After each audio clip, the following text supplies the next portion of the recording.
Hoy, además, información exclusiva, fruto del trabajo del equipo de investigación de la Ley de la Selva. ¿Por qué?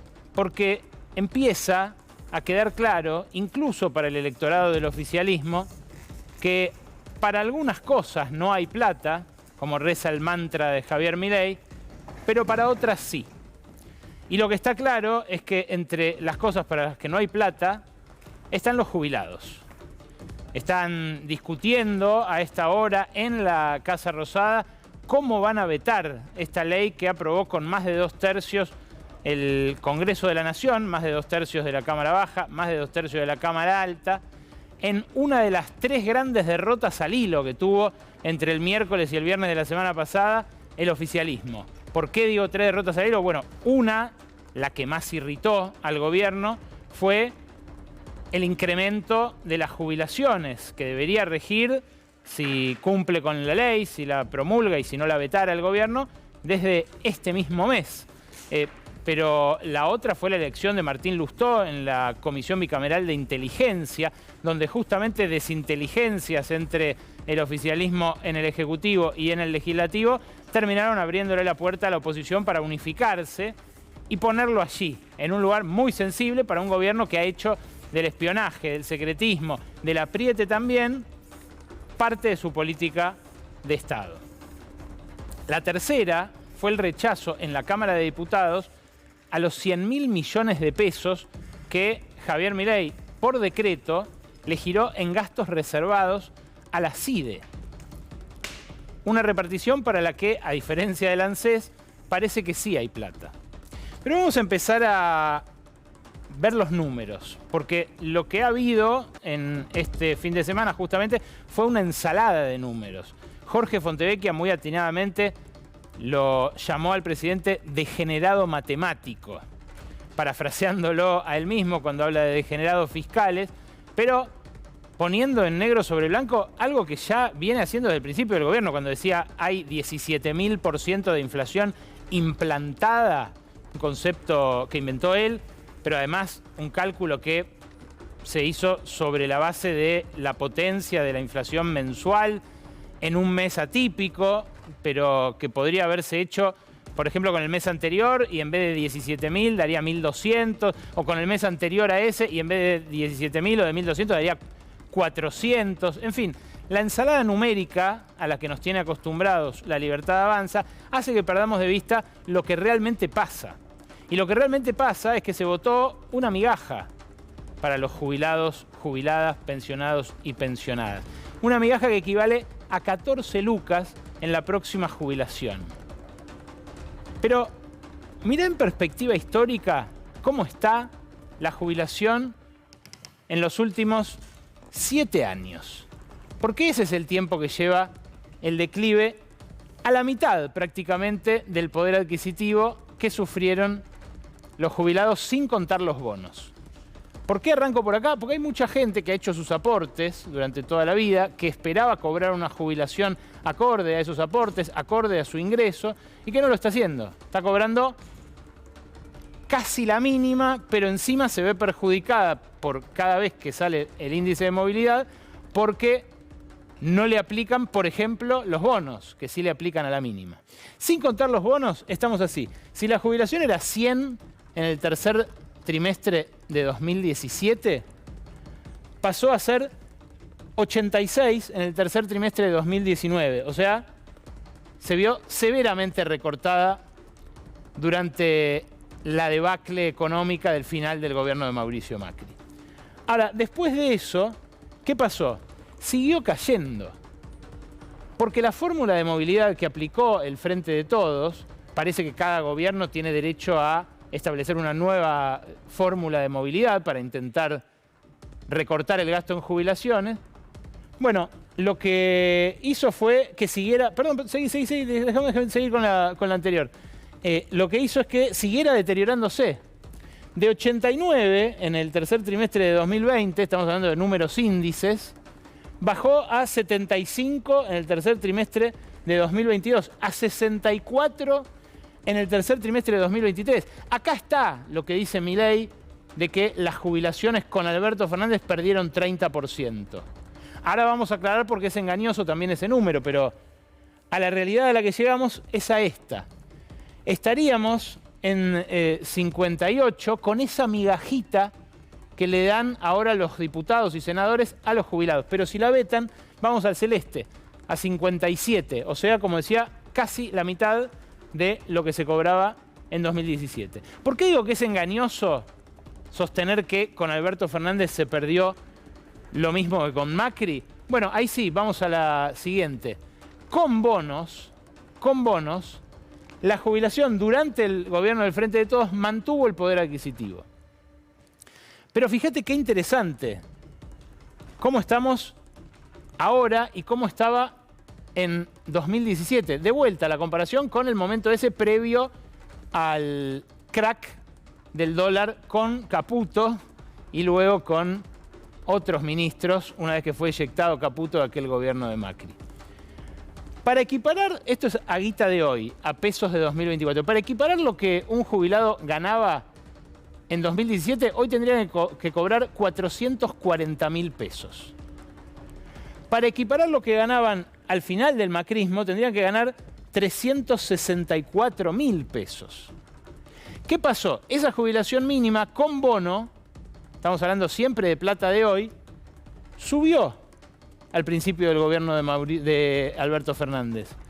Subió y se mantuvo en el 21 y en el 22 en torno a los valores que tenía cuando arranca Martín Guzmán en la batuta del Ministerio de Economía con Alberto Fernández. Al final, incluso, ya con la escalada inflacionaria de Sergio Massa y cuando mostraba la fórmula jubilatoria del Frente de Todos que recortaba los saberes, empezaron a dar los bonos. Para no perder las elecciones un poco, pero también para sostener ese poder adquisitivo. Y así llegó a guita de hoy, en septiembre de 2023, a 386.000 pesos. El deterioro con el gobierno de Milei, con el shock inflacionario inicial y sobre todo con ese empalme en el cual se comieron 8 puntos, termina en esos 304, que es lo que cobrarían el mes que viene si veta la ley Milei. O podría terminar en los 318.000 que puse al lado en caso de que la ley prosperara, de que no la vetaran.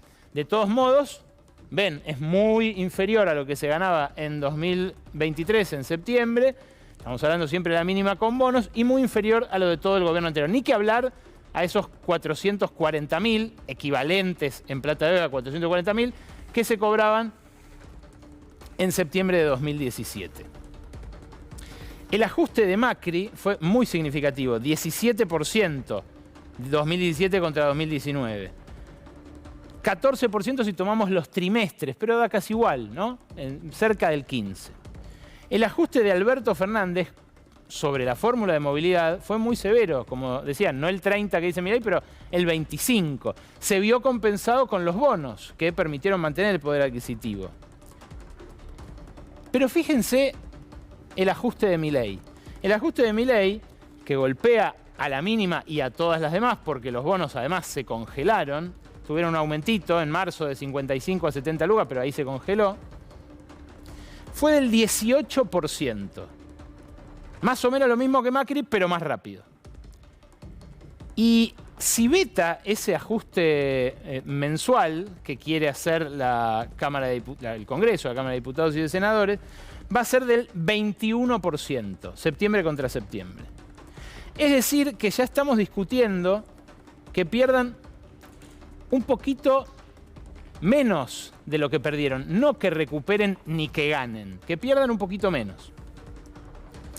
Ahora, mirá este enfoque que encontró el Mirador de la Actividad del Trabajo y la Economía, el MATE, el grupo de economistas que trabaja con nosotros en este programa, que permite calcularlo en días. ¿Por qué? Bueno, porque esta es la verdadera forma de medir cómo le metieron el bolsillo a los jubilados, ¿no? El gasto en jubilaciones y pensiones de toda la administración pública nacional.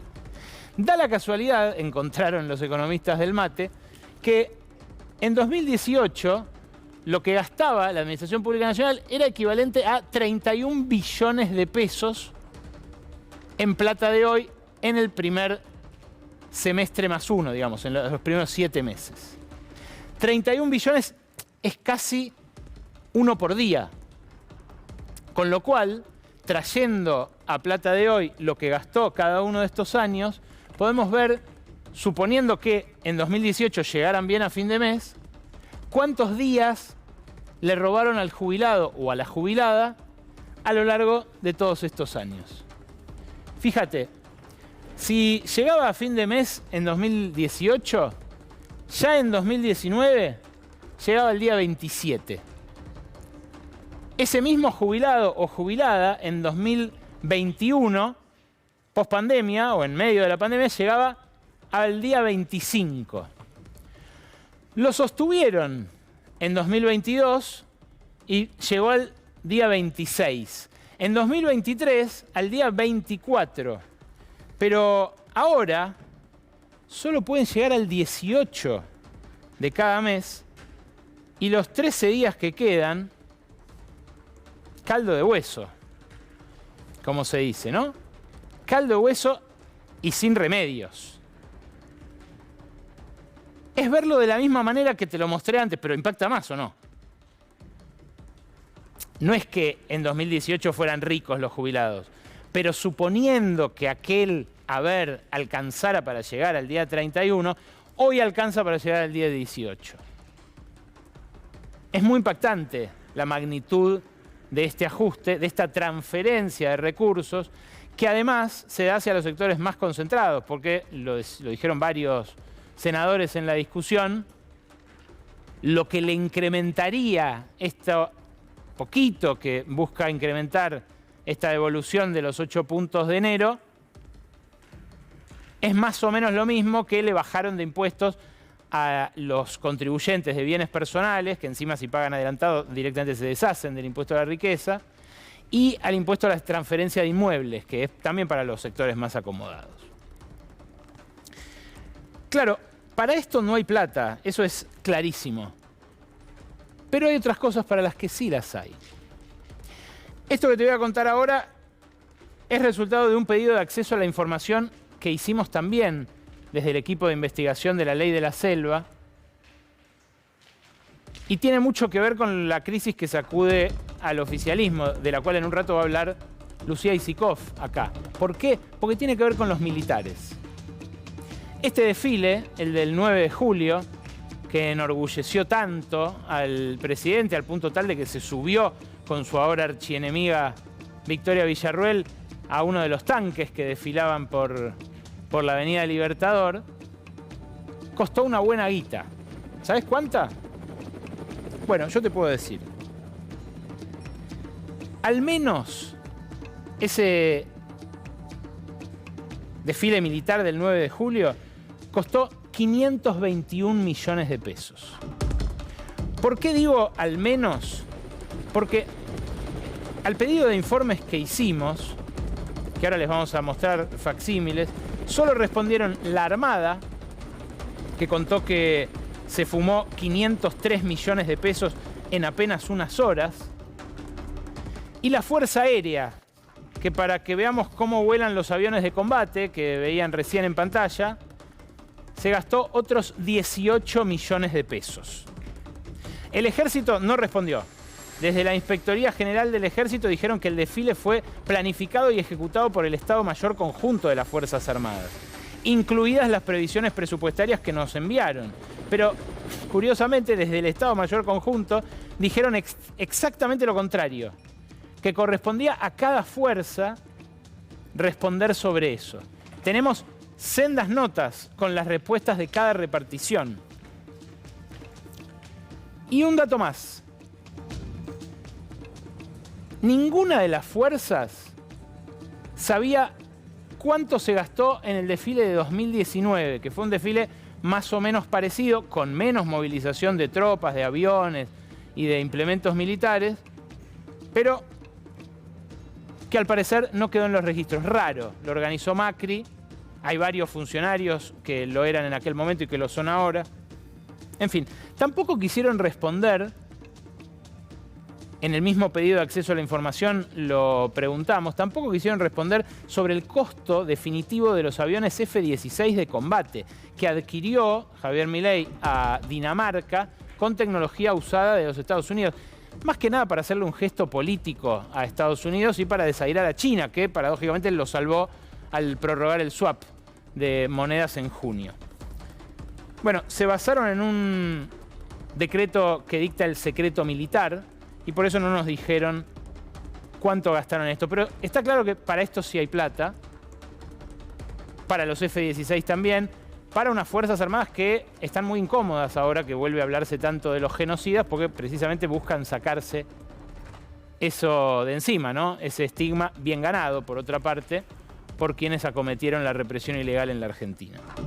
Ahora, en realidad, la plata de los jubilados no va ni a los F-16, ni al tanque al que subió Milei, ni al desfile, ni a los aviones, ni nada. La plata de los jubilados es la que va a los acreedores de la deuda y al pago de rentabilidades fabulosas para los que compraron los bonos nuevos que emitió Caputo apenas volvió al poder este año y que están obteniendo rentabilidades en dólares fabulosas, que no harían empalidecer a Gordon Gekko y a Jordan Belfort. Son ganancias en dólares realmente escandalosas que en otras latitudes no se encuentran, con un riesgo muy grande, que es el de que Argentina devalúe.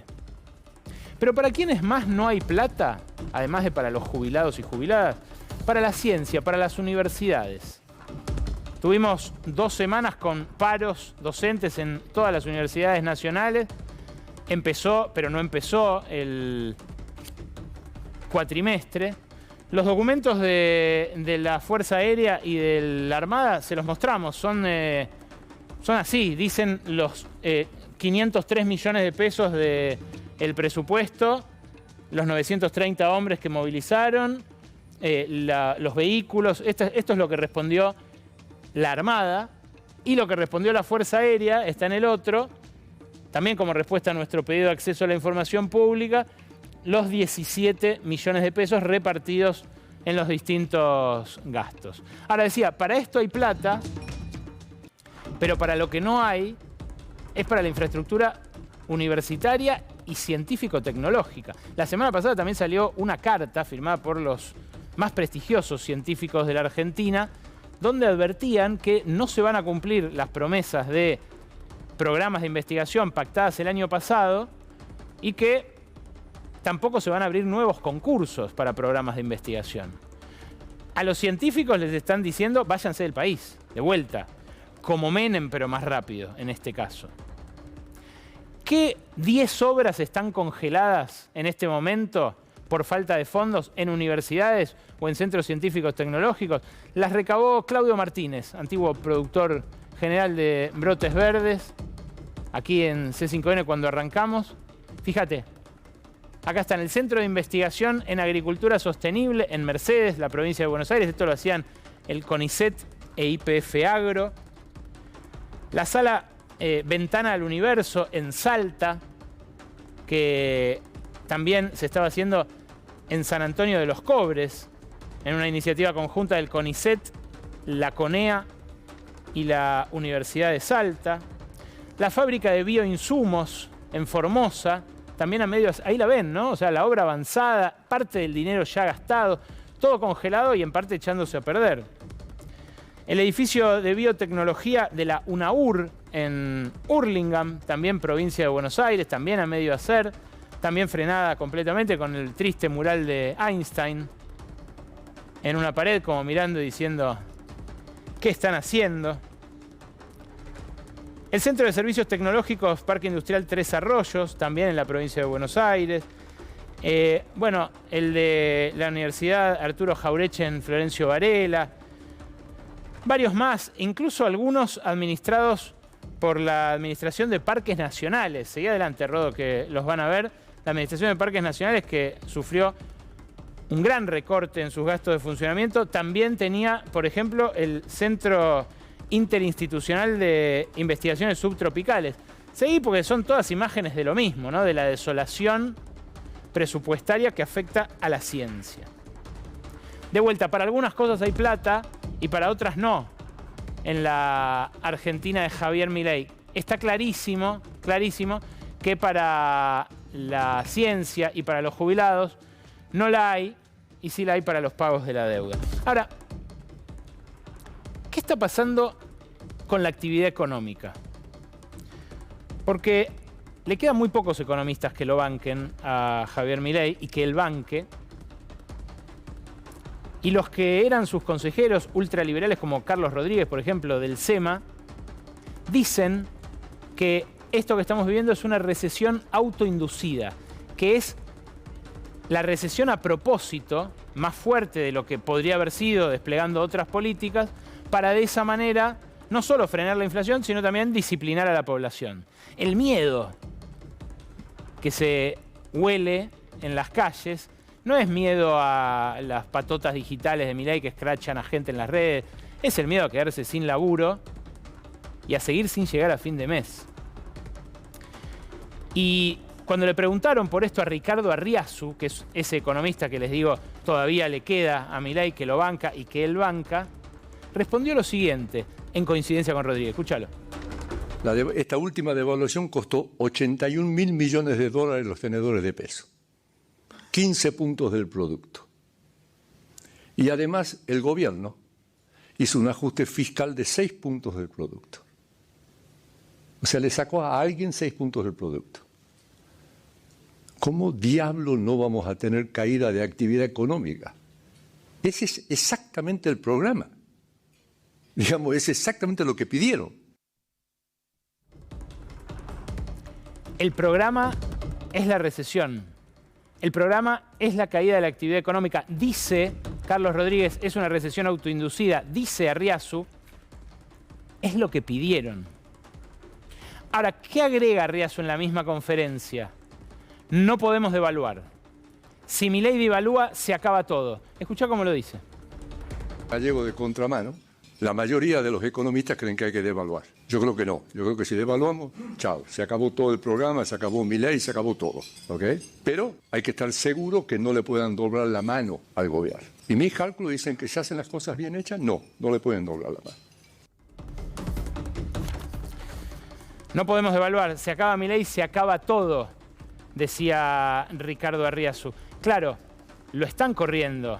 Él lo que dice es, no podemos dejar que corran al gobierno, y lo están corriendo. En agosto está volviendo a comprar reservas. Este es el saldo mensual de reservas de los primeros meses del año, en los cuales sí compró, por supuesto a caballo de la devaluación, gastó menos dólares en importaciones porque la recesión hacía que se importara menos.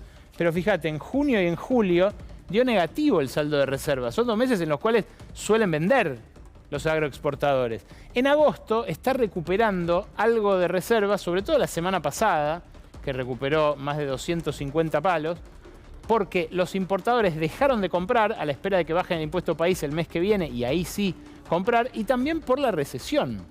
Esta recesión de la que habla Arriazu es una recesión que tiene un efecto económico y un efecto político muy concretos. El político, el disciplinamiento, el miedo. El económico, el freno de la inflación y el freno de las importaciones, en seco prácticamente. Ahora, ¿eso quiere decir que esté acumulando reservas de verdad el Banco Central? Mirá el siguiente gráfico. Hay un aumento en las reservas brutas que están llegando prácticamente a los niveles que tenían en 2020, pero fíjate qué es lo que lo explica. Lo que están aumentando son los depósitos en dólares en los bancos. Hay mucha gente que está comprando dólar bolsa, que además está casi en precio promocional, ahora que Caputo gasta reservas en intervenir para sostenerlo bajo. Uno puede comprar dólar bolsa sin límite a 1.290 cuando el blue está a 1.350. Y la percepción de que está regalado, tanto a 1.290 como a 1.350, hace que mucha gente compre dólares y los deje en el banco, porque además los puede comprar a través del banco. Eso es lo que se ve durante todo este año, pero más especialmente en los últimos meses. Esos meses en los cuales no acumuló reservas el Banco Central como saldo de su intervención en el mercado de cambios, pero sí acumuló reservas porque contabiliza los depósitos, quizás de algunos de ustedes del otro lado, como parte de las reservas. ¿Por qué? Porque el encaje de esos depósitos se mantiene en poder del Banco Central. Ahora, ¿qué pasaría si de repente ante una escalada del dólar, si se le va de control, si pasa lo que creen que va a pasar los agroexportadores, que por eso no liquidan, se ve obligado el gobierno a devaluar.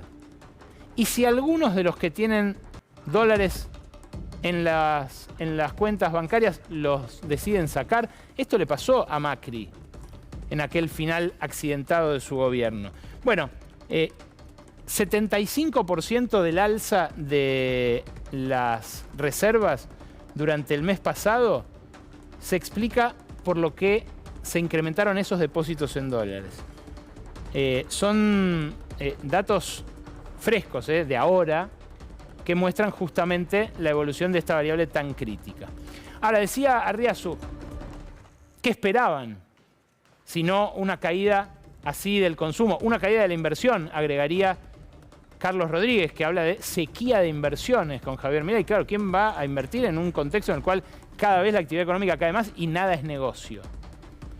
Bueno, quizás uno se habría esperado una recesión, pero no tamaña recesión. La semana pasada les conté que el consumo en los supermercados cayó 16,1% en julio, que es la peor caída, esto es interanual, ¿no? Julio contra julio en volumen.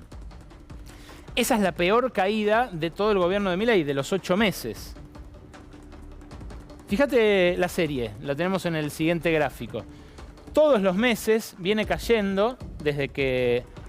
Estas son las semanas del año, ¿no? Estamos en la semana 33. Y fíjate, no hay ningún número positivo salvo el de la semana 13, que da 0,5 arriba. Después son todos números negativos. Al final, en esta última semana, en la semana 33, se da una caída todavía peor que las de julio. 27,6% abajo. ¿Sabés lo que es para que un supermercado venda 27,6% menos volumen? Hay mucha gente que deja de comprar. Y esto no es solo cadenas, es también autoservicios de cercanía, el famoso chino. Mucha gente que deja de comprar y mucha gente que ajusta las compras. Pero severamente esto no pasó ni en 2001 ni en la pandemia. Y tengo los datos frescos de agosto, que está terminando. Esto que vas a ver ahora es lo que cayó en las 3 semanas que alcanzó a medir Sentia, la misma consultora. Por encima del 16,1% de julio, 22,6% acumulado en las 3 primeras semanas de agosto, con esa evolución en las 3 semanas. 21,3 abajo en la semana 31, 18,7 en la semana 32, 27,6 en la semana 33. Es una catástrofe nivel guerra. En los supermercados no saben qué hacer ya. Cambiaron las formas de las góndolas, mantienen las superficies porque pagan poco y los supermercados tienen un costo fijo muy grande, pero hay que ver hasta cuándo, porque tampoco es negocio seguir vendiendo al consumo masivo en un país que, como les dije la semana pasada, consume menos pañales que nunca, por ejemplo. Nunca se habían consumido menos pañales que en este momento en la Argentina, que tiene, bueno, los pañales más caros del mundo en dólares. En este contexto es que estalla la interna en la ultraderecha gobernante. Federico Sturzenegger, que dio un reportaje larguísimo ayer a uno de los asesores de Milei, Miguel Bogiano, dice que afinan como una orquesta. Escúchalo. Pero lo que quiero decir es que yo creo que ese equipo funciona, el equipo que armó Javier funciona tan bien porque es un equipo muy homogéneo ideológicamente. O sea que todos comparten esta idea de la libertad, comparten la visión del mundo que tiene Javier. Entonces, cuando te sentás a discutir, y no es solo el plano de los ministerios, donde por supuesto que está, pero cuando bajás al plano de los secretarios, pues ves que todo el mundo está empujando y tiene. Entonces no es como que vos entras en una reunión a una discusión ideológica, ¿me seguís? Me imagino. Sugiere que es todo armonía, Sturzenegger, dentro del elenco gubernamental. No parece sugerir lo mismo los gritos que escuchamos la semana pasada en la reunión de bloque libertario en la Cámara de Diputados. No parece sugerir lo mismo la relación entre Milei y Victoria Villarruel, la relación entre Karina Milei y Sandra Petovelo, ministra clave en la cartera, super cartera que tiene trabajo, desarrollo social, salud. Bueno, no parece reinar la armonía casi en ningún lugar, salvo en esa foto que se sacaron en Olivos festejando que iban a vetar el aumento a los jubilados, la migaja a los jubilados de la cual hablábamos hace algunos minutos. Ahora, ¿qué ve el votante de Javier Milei de esto? Porque está claro que el ajuste está pegando abajo de la pirámide social, en donde fue muy votado. Está pegando a los jubilados, que 6 de cada 10 votaron a Javier Milei. Bueno, esto es lo que surge de una encuesta que acaba de publicar la Universidad de Quilmes, con un trabajo de los últimos 2 meses, encuestando a los votantes de cada fuerza en el balotaje. El votante de Milei se divide entre entusiastas que siguen apoyando sus medidas, moderados que empiezan a ver que hay cosas que no le gustan, y críticos que siguen salvando algunos aspectos, pero que básicamente no lo votarían de vuelta. Son pocos los que no lo votarían de vuelta. Eso es lo que mantiene su aprobación cerca del 50%, algo que no es mucho para haber transcurrido tan poco tiempo, pero que sí es un montón para las políticas que desplegó de ajuste en estos 8 meses. Ahora, fíjate qué interesante lo que muestra el siguiente cuadro, porque dentro de los entusiastas, dentro de los moderados y dentro de los críticos, insisto, estoy hablando todo el tiempo de los votantes de Milei. Ay, qué pena que no se distingue mucho el color, ¿no? A ver, acércate que... tirá a pleno que ahí se nota. Dentro de los entusiastas, es el único lugar a donde la identificación con la Libertad Avanza se mantiene mayoritaria. Ese 70% violeta es el que sigue identificándose con Javier Milei. Entre los moderados, ya un 40% no se identifica con nadie. Obviamente con el peronismo, con el radicalismo o con el PRO son menos. Pero fíjate que ese 40% ya supera en identificación al 32% que hay entre los moderados con el oficialismo. Y entre los críticos, apenas un 7% se identifica con la Libertad Avanza y lo volvería a votar. Un 60% ya no cree en ninguno. Es el fantasma del que se vayan todos, el que vuelve a manifestarse acá, el que vuelve a corporizarse.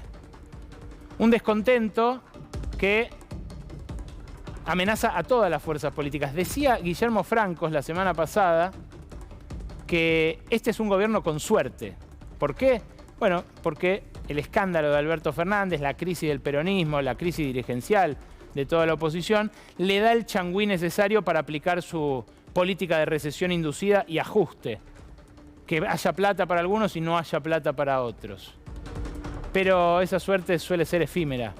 Y fíjate cómo una semana después de ese Franco sacando pecho, el gobierno tiene que atajar penales en un contexto nuevamente muy adverso, a pesar de que lo de Alberto Fernández sigue siendo un escándalo. Las jubilaciones y el presupuesto universitario parecen ser 2 límites que emergieron en estos últimos días, junto además con el repudio a los crímenes de la última dictadura, que alegremente, un mes y medio atrás, pisotearon esos diputados y diputadas que fueron al penal de Ezeiza. Bueno, la suerte a veces es muy efímera y la interna, que se expresa en este contexto de crisis económica, empieza ahora a dar una base social que espera el gobierno pueda llevarlo al triunfo el año que viene en un contexto económico todavía muy, pero muy incierto.